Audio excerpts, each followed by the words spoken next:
যারা দাবি করছে একদিনে গণভোটার জাতীয় নির্বাচন হবে, আমরা বাংলাদেশের সকল সংবিধান বিশেষজ্ঞ একমত, জুলাই জাতীয় সনদে যেসব সংস্কারগুলো একমত হয়েছে 48টি বিষয়ে সংবিধানের অনেক সংস্কার হয়েছে।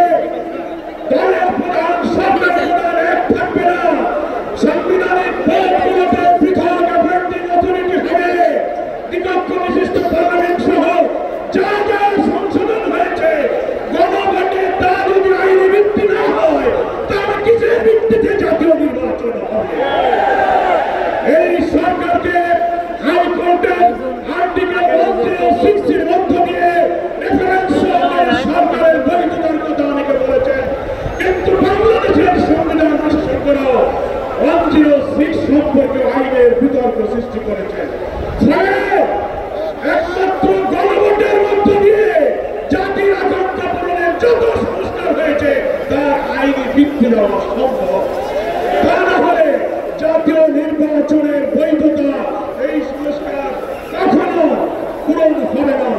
আমাদের 5 দফায় এই মানবতা বিরোধী অপরাধী খুনিদের যে বিচারের জন্য আমরা দাবি করেছিলাম, আমরা ধন্যবাদ জানাচ্ছি ট্রাইব্যুনালের বিচার প্রক্রিয়ায় নিয়ে যাচ্ছে। যখন এই নভেম্বরে কিছু অপরাধীদের যখন রায়ের সম্ভাবনা, তখনই ফ্যাসিস্টরা বাংলাদেশ জুড়ে কোর্টে গাড়িতে আগুন দিয়ে নাশকতার ষড়যন্ত্র করছে।